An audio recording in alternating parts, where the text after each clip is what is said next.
Adom TV so brasso say ye de Pampaso dwumadi a de bro benade bia between 10 and 11 ye de bre wo na sa dwumadi yi din komo e de fa variety of issues a border the development of your country no na ene yin komo a ye de eba no they just ended a voter registration exercise in nanu ada omampani address or address say the nation aye the 15th time e wo coronavirus season mu na wakasa e de fa e di ntwetro ye wo kire se wo hwemu kra na in our fourth republic no and simple ni started democracy we need the cleanest and answer the best register ya compile na face kra no nipa bia e mo ke kansam woni hye nkombo ne e de fa register ho ni nyina ansa nkombo ne bedi na ensama wodo a former president John Dramani Mahama aka se nyankopo ye na dom no sa ba assembly members will be ka ene ho keka ho no na lakfo e de anu ye bia ba ni nyina na ye behwe na ye di ho nkomo enne anopa yi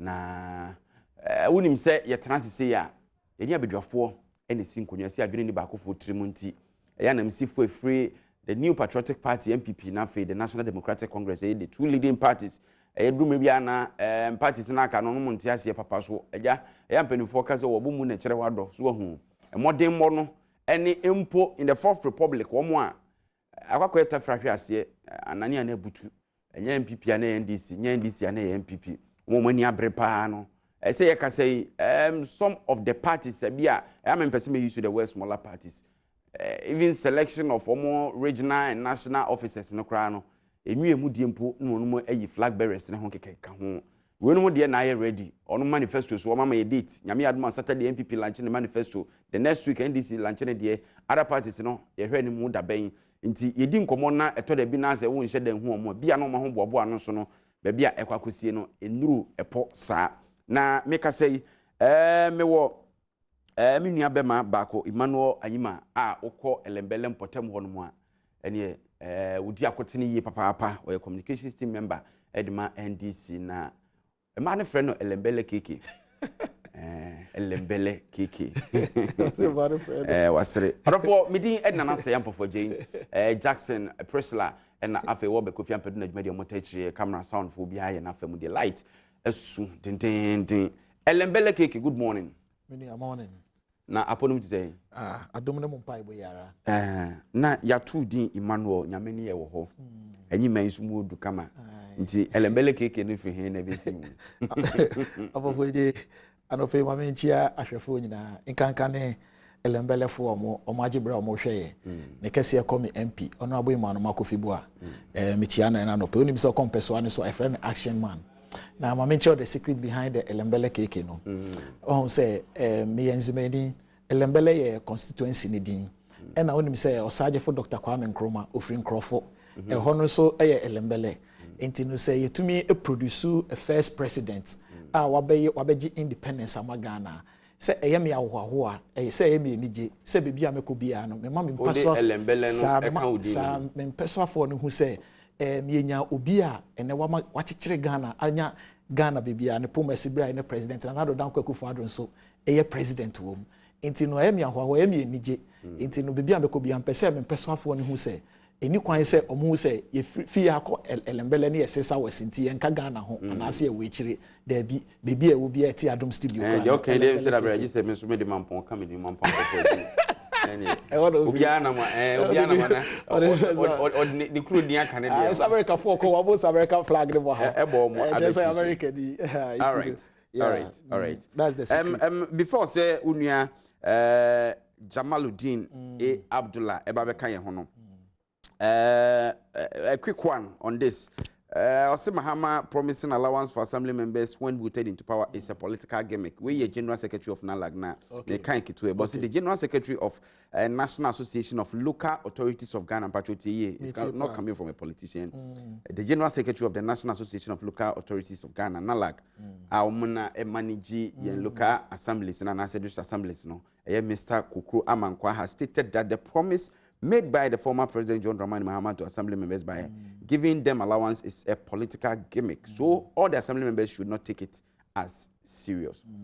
I say GDA we any ho Emma or Mampenida, especially when it comes to assembly members na me kai say day no ka o share am on this assembly to the next day assembly members ni be ba out to chair say even motorbikes are prof mills of blessed memory shall see the mom no time ko ba want me anto so statutory funds and also to am assembly members so it me a vibrant of various assemblies no and simple more electoral areas no po no na ensheda menti bo she mo rem wona mo hye sa boy you say sabi you sabi previous and if ready ka so beto bo abo bi a ebi nhye ni botuma na okita bi sabe no mani nye ho de but they can sem dia no mo hunu ntia fe mo hye sa boy yo menua sembetena ha na manka bibi kakra we lembele a yesa na ene ma ho nye ha me ho be ha pa eno aye press conference we lembele president na Addo Dankwa Akufo-Addo eba ho na ye few questions bi aye press conference ne bisa no from Eziema to Nkrofo Kwame Nkrumah road no ye started 2016 ye dem a Chinese contractor anke was ye 2017 ebesi na ye wie ya fe na Addo Dankwa Akufo-Addo eba be cut sword into the people in Elembele buefu say a political gimmick no so ba be ye ewo ho ana into a question a ye bisa is excellency so ba ye the contract na ma Chinese company Chinese contract or was under the cocoa routes and it's not under the cocoa road it's a major road it's a major road from Eziema to Nkrofo mo bisa sa questions no and so mobile almost your auditing of routes and any money mo contractors na agya ejuma say what you and dey na minim say cocoa road and your cocoa roads per contractors be agya ejuma because almost say person mo hwe contract and now if free start time na be si free start time na be si na e kwan ye ya ye gyan ne beto aso ananye contractor kro na na be we a different contractor ya Jeffrey contractor no kwa na hu hian se twa ho say president na Addo dey say time president Mahama wo by this time no commission project na okay say different commissioner general say we need a sword cutting general it we need the ebe to aba no afi no cut sword it the people in Elembele ebisa say aden a political gimmick no ba be ye ya na because mum pe kwan ni bi mo yen ka se mpe kwan no anka we say kwan no by this time ye wie na say yes it's better late than never na but there was a question ye bisa ne say aden no watena se atwentwen so ama na aba besi empepe so abesi what you say e no mo book no mo ye say o my factories no president na Addo be promise ye Welembele eno ti o my book bi o say one district one factory one so my book bi o my publish here o say o my about 50 something factories oh yes ohun ye mo green book na mo ye me ba anti o mo form so ye book ni oh ye green book ni me hu book ni ye green book ni de bibia wo mu bia no one fa copy so amba oh da me ka nim say be ka green book won asem but asem no anye green book no ka say me ka say mo ye green book ma akofa asem bibira abram oh MVP for nsua bibia wo mo so akoye book emfa asem ba but asem ba mpese me ka ne sem pese me ba me boniteu asem mpese me ka ne say ampofeje also be coconut factory amaye because once obe Elembele yan coconut one hour time ni nyina be kan we have just 1 hour to discuss just the topic just 1 minute it no sa ade na o ye ebisa the question say sa coconut factory no mo dey share book ni no eni ho DC ni so say eni ho nti e question ye ebisa no but my member asem na nkasa o kan ne so on say His Excellency John Dramani Mahama baby o bia no pay metia no Volta region o ye ne to baby o bia metia no hwe wo hu say ye say kwatere kwase obe ma unto me ya den tie ni din pepepe His Excellency John Dramani sabe no assemblyman fo ne buye o na also ubu akere o me tell say President Mahama o record President Mahama krom ha why name say President Mahama o record oti ase o kase obeye ade a oye o kase obe develop Ghana through infrastructure massive infrastructure development no we develop Ghana na ye ka na Nkrofo fin say e nkran pe na ye Ghana o unim from Apimenim to Elibu kohwe first class road obia onim sa area obia me sure say we to kwan pa onim udi from Apimenim to Elibu first class road iti enye nkran pe uba schools eni niema wesisiama chips compound eni niema wesisiama shatoabo gas plants she ENI plant no me ye djuma wo me engineer oti ase so so ha na we fi wo oh say ye djuma my His Excellency John Dramani Mahama resign iti no ye pese e akatua ni nye o oh enye sa President Mahama ni so ade ehunu owo no se eson iti ye pese Ghana fo nya so mfaso ho eno ti ye wo se bi ne yete ha ye kire ya adwen ye man Nkrofo hu se His Excellency John Dramani Mahama no onim de opese oye na eba assembly members na o kan bibi President Mahama say wo de yemfa ne mpo se assembly members wo kro ma nyina ye 5500 sa assembly members ni nyina no o mo bi 1000 Ghana cedis a month oti ase yemfa ne say President Addo Dankwa Akufo-Addo enye se yemfa ne mpo se budget never no okay say within 9 months president Nana Akufo-Addo ne travels nko a 69 million Ghana cedis 69 troto man na menyin kraimra ye ba wato so ho okay metro amount ye twa ho mra na ye ba enkomo na nkasa no ye hyase ano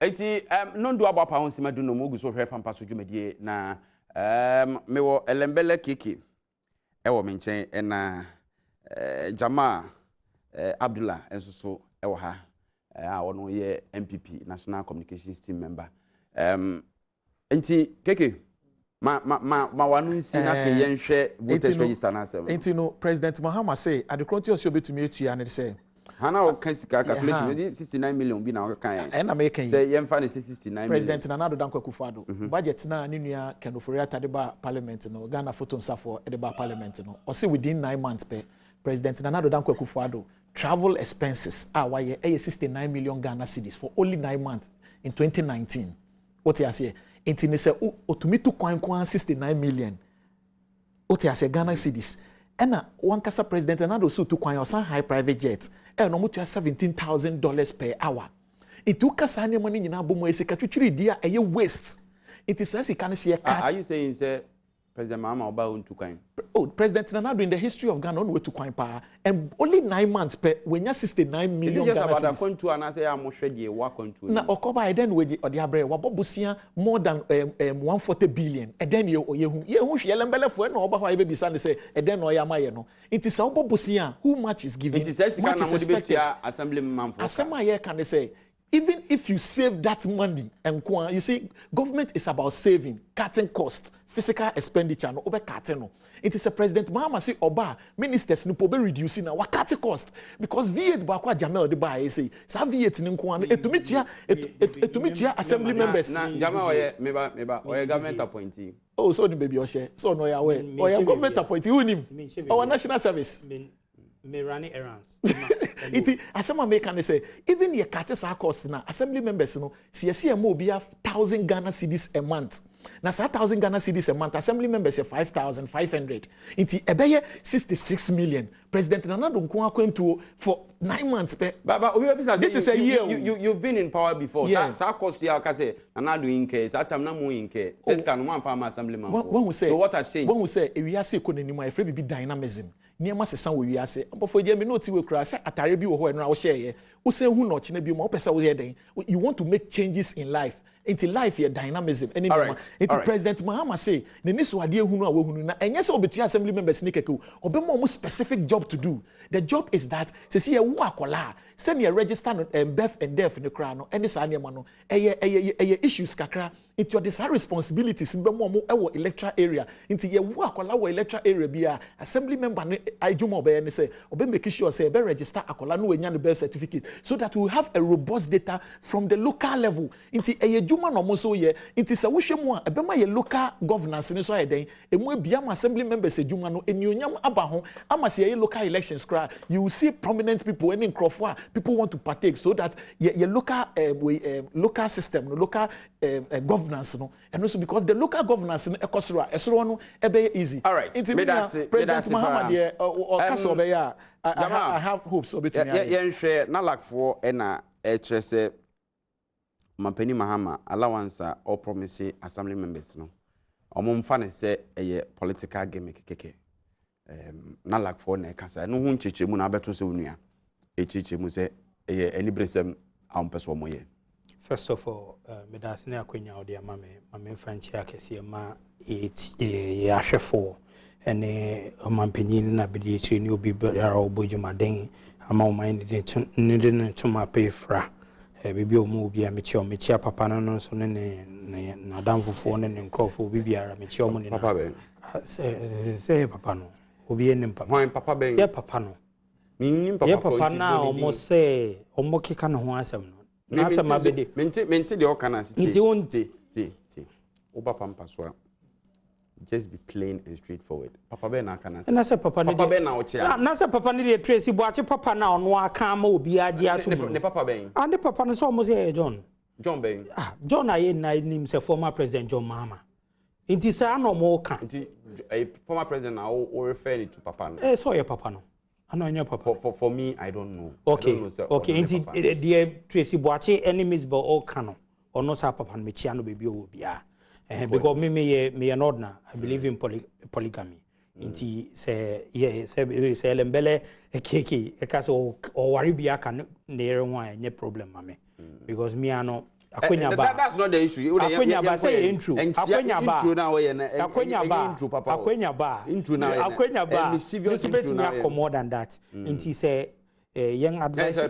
Papa ni role model. Young advice ye young girls. So we know opportunity. Say papa ni role model. Yeah, it could be a role model. At least wayebi. Wayebi inti eche say bonabaso. But only omonkasa. Dama atwazo. And sena na like 4 million na kan say quarter class of amount mati anything. Look, and yet to say your mama no oba no, and you be a yenim no. Ye huni in and out. Ye huni up and down. Ye huni line baby. Ye nim de obetimi aye de ontimi ye. Ye nim nsema obetimi akeka because wakeke bia ma yetie. O ye bia ma yehu. Ennema wentimi anye. Say o kan ye nim so ya de because on no de ade okosua ye no communication or baby kebi. But ba ijuma eno ni asem no se kwatre kwaso be mount ma ye den tie ni din lembele kege woni ferry o ka say na according to a president 2 years 66 million 60 something million na se o mo kaso mo be ma assemblyman bia 1,000 Ghana cedis a year no 66 million. You see we your calculations are no presidents, prophecies, presidents, nema moye bidano, and no and guide the way in your submission. And in Tiana America, when you were in government, vehicle, motorbike, bicycle, assembly members in yaw. Nema Acadian Akobi assembly members in here, say be poor mujuma, muntimia momo.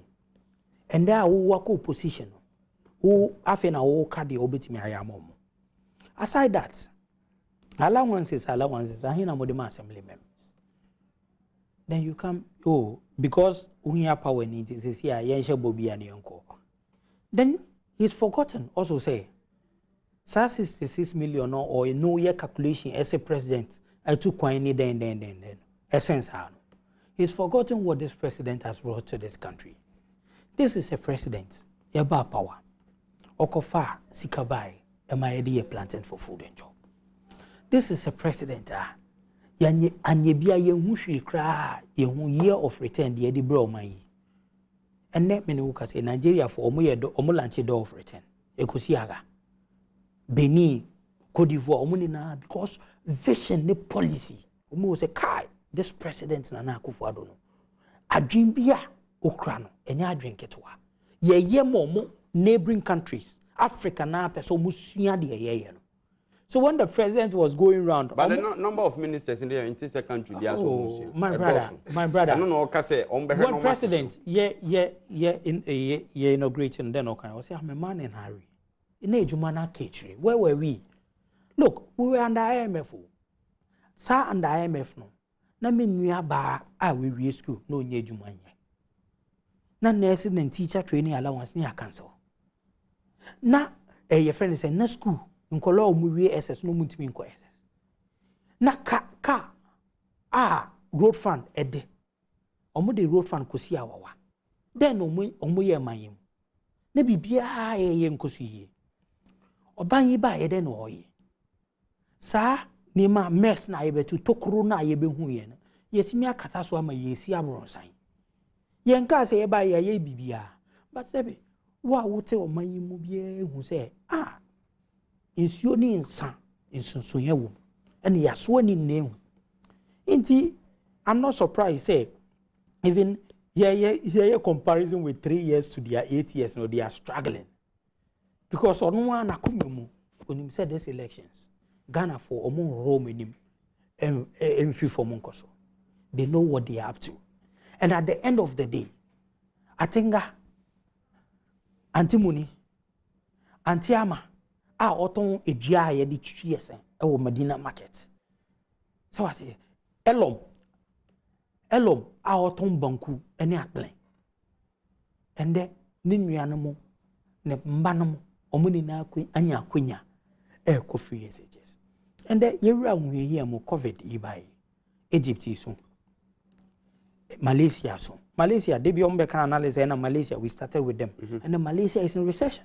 UK, almighty UK is in recession. Is Ghana in recession? It's because of measures that you put in place. Aside that, yes, I saw or mine say. And there, obey while you were making comments of saying and who I and then okay, and then my main fa off air and on air. What to Natalia and I come lines need now don't suffer a bit. It's just because when you're reliable energy, when you're reliable electricity, and it's not all about reliability, affordable electricity. Because some na electricity a boy at send a Jones or Abaco. Some na me no ukwe ye beduma na ye ntade atoto amwa kra ye obi anka ho asem because obi anima hu yenya ye wo mu no a obi aso e wo sa hu yenya ni mu samre na me no ye nam kroma ye charger 3310 kra ye yuzu a ye charger e kra ye ko bibia no samre no etwem no so utility tariffs no a ye nsuo and electricity no ya te so se hum eno ni bi ni ye ka ene ask him since a COVID by water bill. Since a COVID by ask him he electricity bill by he no chia. These are things yes in the pay idea outside. All right. In as much as you be yana first mama na yanko in as much as you be KBA my party no. You should also admit say aba yi DS and aba. Indeed what they cannot do it. Look, when him say this is the same man a year, not nursing training allowance. They can't do it. They can't do it. TBA and 2016. It's in a mess. Quattro quasso be mount to Marty. All right. Just 30 seconds. 30 seconds. 60 million Ghana cedis. Nanka nursing training allowances every year. Na yo musika. You want to pay 66 million now, but you couldn't pay 60 million. Mo cancel nursing training allowances because na mo siske ni ho amudi betria. And there, Musika Mudi Chia Sika Essensa. All right. Alambela Keke Yanshe Brian Trudino say one issue NDC as a party, Namu Rezi, Bessia Namo cry to the whole world, any intimidation and suppression, especially when stronghold voter region in other parts of the country. The president assure the Volta Chiefs say if indeed military abuse ekoswa kwambia so no enhwemu ebeye adwuma we are satisfied with that asema mampani akan yo menu amasa anoba wabo eye framantem hemfo no quick mameni niam bi free once mako eso wo say president Mahama okasa so betumi aye bibia emu bia de kronti e confidence oni so betumi aye no eye bibia obefa sika na free and oba aban mu no oye a lot of nhyehyeye Ghana benye sika oye the stabilization fund act no ono no this act no buy a ene covid buy president Nana Addo Dankwa Akufo-Addo e ho no dimrika ekokoyi sika over 200 million Ghana cedis say or the baba eden or the beche eduane amankrofo unim esla energy sector levy act no president Mahama na de buy so betia legacy debt president John Ajekunkufor ejegu ho sa legacy debt ni kwa ama president Nana Addo Dankwa Akufo-Addo over 12 million Ghana cedis and also omo edi ni keke kwa ni nyina ye consumption o but we sika president Mahama yegu wa Ghana benya so mfaso sa okay the heritage fund president Nana Addo Dankwa Akufo-Addo ba free senior high school na ho no kofa sika free or the start free senior high school no president Mahama and the heritage fund ba e se to fund go na ye nya sika kakra ye mfa to wo ma da chimba inti for that chamber and a president Nana Addo Dankwa Akufo-Addo buy the first year buy on GG ske bia ho no kofa sika no and no dey free SHS it is sika no ye ka no president Mahama onim bebia obenya sika na free inti onim se esanso nya sika free o si sika na mampani Mahama de agugu ho yes say policy so ye I Ghana nye sika ye de to we bi no mabo stabilization act fan no say sika na ho na covid ba no president Nana Dankwa Akufo-Addo ko yi over 200 million or the ko chiche aduane no eno maka the energy sector levy fan no say sika na ye nya free oil we tia light bill ni sa ne maka kakra na ye nya no oil sika kakra na ye de to no mpo mo bom say o scrap no eno mba ye o nya more than 12 million Ghana cedis e wo ho ena o kai the heritage fund is ye oil no ye laws for oil management act no the heritage fund buyer e honso be nye sika e de aboga na ho bra president Nana Addo buyer the first year onye tax bia onye hwe no e hono ko yi sika e de free SHS o kai minerals with royalties ye nya minerals every year bia Ghana nya 140 million Ghana cedis and the president Nana Addo Dankwa Akufo-Addo o se sa minerals sika na nya no or the command the family and friends another PDS eba but I know the beka ho asem later because eno so enche omo be drop no maka say omo ehu bibi wo mu but we are hating them and we tell them say they can't take Ghana's money and Ghana's property for granted. My member asem so asem na person me ba so no when we say NDC as a party no ye hu the eba because of the posture of the electoral commission any niema MPP for nin omo dampe mu a omo di akachuma akapagro any niema no na wo hwe the posture of the electoral commission na one MPP ayi so mo conduct kranda wo nti se wotena etire na wo hwe ni din na se political party na se went to me enya foresight a wo benya problem nti start see e hete e wo so menu ampofoje se president Nana Addo ka bibi kire me na menji ne di ana president kasa oji ne di president Nana Addo kasa oji ne di ade na onjini ni ono no oba o catch say why 56 district we one district one factory 56 elembele fia we o say eye factory we elembele I employ in Crawford 160 on one kasa ni DC our appointed no kwesi bonzo SEO the president kan enya no kre sa factory na ni elembele so why would the president okasa say ejinidi enya president Nana Addo no say yetisika so na so ye bre ampofoje ene kokrom na kohwe se nkrofo ehu tesen enya president Nana Addo Dankwa Akufo-Addo no se so no obobosin a sebi oduche bia empam no oh can say no way oh prior to 2016 I'll give you the way oh can say obobosin oduche bia empam me say o se obobosin odu ni krom ayempam no because bosia bo is a lazy man's approach enya de papa president Nana Addo Dankwa Akufo-Addo ene ono no obobosin se Ghana ban bia o se ono oba ne government be lead to say dokono ketwa you can lean na chese dokono ketekete ono what the fat one say na minute ya why kama no that is the fattest government in the history of the whole world obi enye bi da president Nana Addo Dankwa Akufo-Addo so president Nana Addo Dankwa Akufo-Addo nya no kwafo president Nana Addo Dankwa Akufo-Addo on di no kre maye on ka no kre it is a president Nana Addo afi en wada no nya ne no oba be kan kire se me ne wo apofo eje ni omo hwe welembele se afi no oba be probi ya engine ndi because abra ye ku sellers e wo banda no president say wante okogina kumase o say wante president say wante awakum si twitu wo kroma e butu what said your acting movie president Nana Addo say etu ne to ye wante president Nana Addo say wante intimidation cause welembele enyina se north a sojafo begu intimidate citizens president Nana Addo say wante president Nana Addo say odai wante wo voter region de na esi wo ho a ye press conference po wo ho president Nana Addo say odai a wante ena na president Nana Addo wanya no won dem wo so wate ana ye ku obi awie me nua ye ku obi o obi ahwere ne nkwan life once pe ene yenya no itaka president Nana Addo ne ba jankura ene ye ku na aka president Nana Addo beti adan onte esan say salas enye ne hu ninti enka no onte ye osi onte yo enye salas pe o ye san so wa brantia bi se kan e wo bruno ho a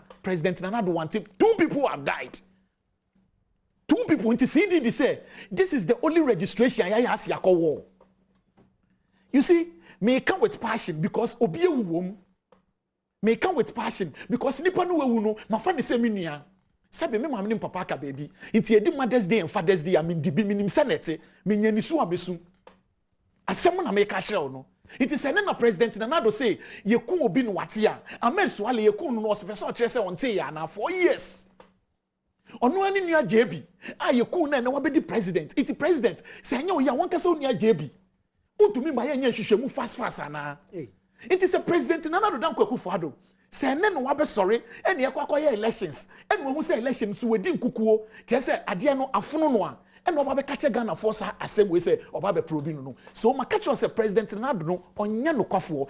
Jamel T he doesn't even believe in the president. He doesn't. But yasuma ni se ombra meka into wamba meka o tina ye mane mbabiom. Na appointment e dia ma no wo national service de beji won nsem. So me catch us me na me resign say be the president John Mahama. Because I think about the well-being and the people of Elembele. Because President Mahama by when di ehamo. Osi atoabo gas maye. Osi ENI plant maye. I was a pipeline engineer on that plant. Me hu adwuma microphone ya well that 250 million Ghana cedis. And the world is sitting na frame me. Omutifie. All right. So I know President Mahama has a record, and that is the record we are selling to people. All right. And Ghana for my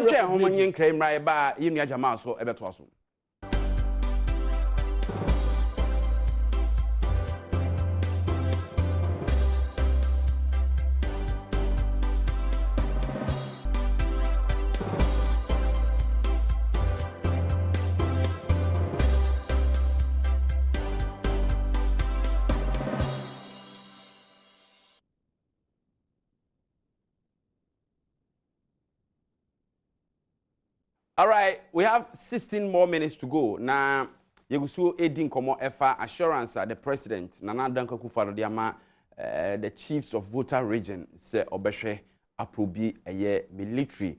The alleged brutalities suppression, said ye ebitu jano, na nukrebi umbi na sasutri bi honma se fata ubia, ashe edi amana hon komo na yedie na.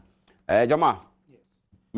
Oh, listening president in December to ja or take or make him move on kasi unti na wate and unti obia and some fast no ending the convoy chingo de amount for it or casama or DH no address ye the year betu ye a mass PBA will be a look before registration started.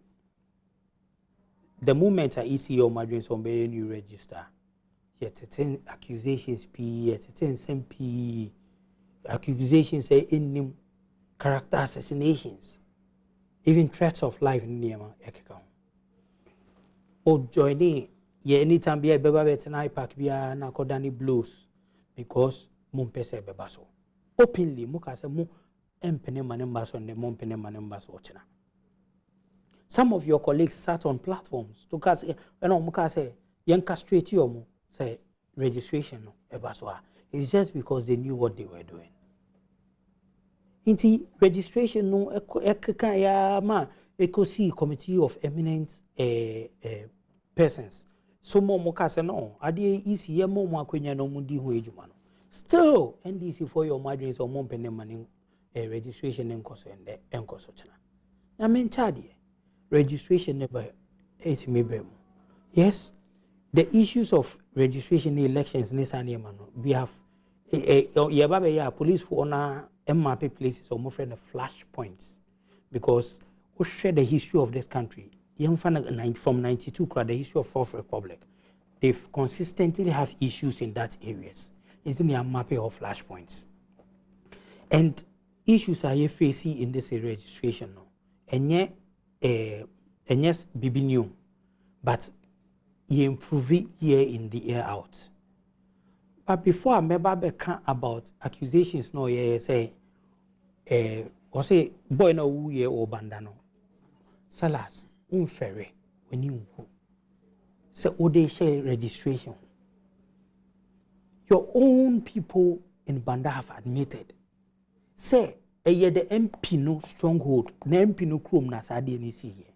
Because omu believe say MPP in Crawford eko bo MP ni nua e woni fie e no mo so omu hu sa no e no mo eye roadblock omu ye obi bi oro bebe bia na ebisa so ofri koben na ofri koben sa roadblock anya MPP for na ye roadblock no your own people. Your general secretary came and sat on my sister station Asempa admitted Obi has done several interviews. They've admitted, say yes, a more MP ni stronghold. And as I didn't see here. And it wasn't from the MPP people. Instead, say Obeka say ye investigate at the year to year. You've politicized the issue because only maybe at the end. But look, let us always put the interest of this country ahead. You deploy before you registration. COVID by you deploy security, police inter security no police immigration anyway. Even to the extent say you deploy drones. Say you fan check your borders no because yare no ye ntro wo bi bu maso. Mobile betel mu ye din by eba be registration dey mo start e kasaye. Aden because nema munim se moye. A obi biare nim se moye. Ya blocking no. Wote ye onim say yete omo be kan ye kan say sisi ya soje ni timi ba ofie na ye bisa o say ni na nye nokre. You say Kotu South students have taken over the town. A man for Kotu South a video mon call for reporters call. They weren't even seeing military people on the streets because they've been given where to be. The issue of Bandana Omudi video by say soldier nam baby no. Banda was a hotspot. Banda hotspot no omud nat na say sign a bond. What was the bond about? The bond was like obi ene obeba say nkrofo and the from baby biara enko police enko registration center. And now crowd no omompe nesania mano. But your people went transporting people in Kia without observing the COVID protocols. For asundrie se beba no na military for na be gina say ye mpene mamu rekro no because mu mu a na say no NDC for be deny say nyom na call bass. Oh, that video no ye na edi video ne bai enyom no mo di video ne bai video den na hu the general secretary of the party boldly say oni soldier for no enya kika ekika omo ekika na adventure omo accuse you omo wie na obeka say soldier for block omo molest registrants. Unim says abanda ho evidence ya che foreigners. Mo ye transport you mo bio ameska amayako transport you mo from their countries into the country just to come and register. What do you seek to achieve? Cote d'Ivoire ho ana Togo ho ana Burkina ho. Omo ba be yo mo bibi omo be fa Ghana for say enko register. Che say oman no eye die oman no mpuntu oman nkan kwanyo modadre their next thinking and our mindset na so we win elections. Look about elections most of the policies are implemented would have waited for an election year to implement them because that has been the norm in the Fourth Republic. Say BBT say a monumental policy such as free SHS minuni na yenya so fast. Also man piska na go na buy na piska be no pay go. Okay say ye ka say be free SHS then omo kan. Say intimi nya na scan way. Then 20-30 years to come. But we told them it can be done and it is achievable. And we did it. Almost in an for the an interview, BBC, when I come back, I'll tell my people where I'll get the money to do it. He knew what it was about. But no one person certain technicalities. But then omo didn't see board work I say, we're 419. You people said your own organizer can say so because of a free SHS I entry in the end all lie be lie because it's 419. Today unfair. By nya ferry ye ma o man Ghana ya nya ma NDC and MPP. Ye nka se fa party card na beje we say start implement we must say obi on tax kra my man and benefit of we okay start conversation and now for tax identification number ni we look when you want to improve this country then you invest in the future. I heard the president of France, I think somewhere last year. Okay, said, look, China, China, 50 years back, not China. Then China, and the China be a crab because of strategic investment in education. Strategic investment in education. And then, on over catch of how you went to school, maybe on smooth, but in neighbor. Baby out there for no free lane na mama san fa nsimiye meba this issue about trust or mampani musampa or be investigating and pass you be bibia free mu what the desire was always to go issue is by a whole commission ɛma ɔmo recommendations by ebinom baabi kura no ebi wɔ ɔmampanin so ɔno ɔmo nya adwene nti recommendations nneɛma ɛwɔ sɛ ɔyɛ asotwe ɛwɔ sɛ bɛmu no nyinaa no yanhyɛ dɛ ehunu nti denti ɛne pɛ deɛ wonua yi ɛkɛn sɛ gyidie nim nso ɔmampanin betumi ahwehwɛ mu amana kosi baabi a kama asɛm a ɛyɛ be use precedence from the Fourth Republic. Yeah, certain commission. Maybe called Talency. I saw what happened in Talency. Okay, Talency. Yes, by elections. Talency was around 2015. 2015 rather. Maybe who name is Talency, and I'm telling you, I also the security picked an intelligence. And I'm chief here. Oh, intelligence. Yet commission committee sitting no. Oh, can't me come yet committee sitting no. Intelligence no more pick. And they were justified say they picked an intelligence said there were weapons stocked in a house, which is the candidate's house. Aside that, yet audio are on one vice national vice chairman national. Admit to say. Chief Azoka. Oh, admit to say, Charlie, anka nye resistance no mo ye, anka umini meguase. Because neman omo ye, and then mo plan ye the court, omo peke intelligence no mo ye neman the audio is there, me no tie. So enya one say, adi ko against omo no mo try say ombe emane look say this is the first time I at commission. Commission aba, any committees aba. Yaya recommendation, yaya white papers, You and I will admit. Say, this is not the first time I buy a white paper. But this is even the first time BBC I buy 8 year amount for suffer. No one my shishim. One my inquiry. Tell and see what did they inquiry no could see saying. What did they do? Inquiry no higher and am I restructured about most of the things we are doing. And I'm thinking about most of it. For the first time in the history of this Fourth Republic and in the history of the country at large, no. A registration process are transparent as this. Of more register every day, your mouth figures, your mouth the gender, your mouth the age, your mouth daily updates of what is going on. Transparency at its best. Yeah, this is not and our case and president intimi my emphasis also president indeed. Don't president, why should he trust the president? Or no out here? Because but it's his president. Because of any interest. And you worry mao. Tobo then what na so Obabeka. Obabeka be my NDC. In some okay, to do na me no jitum say no kre, but you are a neutral host. In June Peso Bay intervene, what Jaya agronoma say yendi. But deep within you, deep within the viewers, they know he's telling lies. Wabeka or Kebia mani party say yen mana kwenya. Until you expect him so obedia to say platinum for food and jobs no so abam for so. Obedia to say free SHS so abam for so. Obedia to say the one constituency one ambulance so abam for so. Or ana obedia to say a juba ye. Niema ye economy na ya shisha to ho ama bibia omani tumpono ope so be onjintum in some in kontompo omo ye sa na omo de ye jemensa ye tie recording omo party chairman encourage omo so mu didi natem omo ngune ni ma se ka tell ye say omo covid and ovid operations ni bi ye be hu ni eni operations ni bi ye hu ni eni one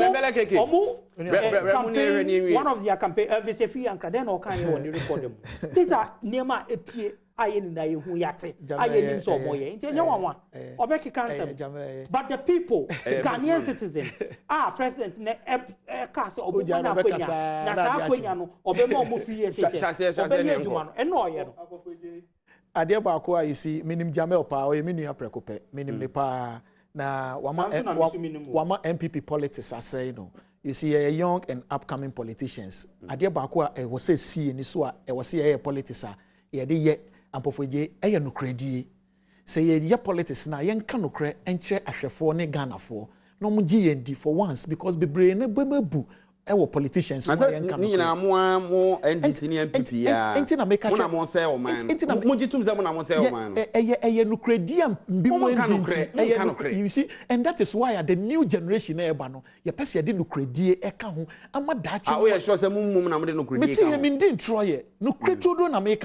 eye nukre o pacho ma mi bisa wo o so free mampon o free mampon asante mampon pacho bo asante mampon be bia o free no sa o district no bo factory e wo ho say no crowd dey bo factory bi eni o free talency and I no free me free nabdan bo factory e wo ho so yen kan no cre o dey baby o free no bo factory e wo ho me free elembele factory bi eni ho elembele fo hwe me factory bi eni ho factory ni o district just factory ni baby so I am telling you say President Addo ba no oni ye ko social contract oni ye share bo share ye say every constituency obesi factory wo e true or false all ba no every district sad district no ba na ye 216 districts it expect say but say aka 3 months e ko election enye ye kra no at least enye 200 factories na ka 16 district factories ni ho e dey san no credit we e politics people will believe us because in Krofo we President Mahama e ka say o see 200 e-blocks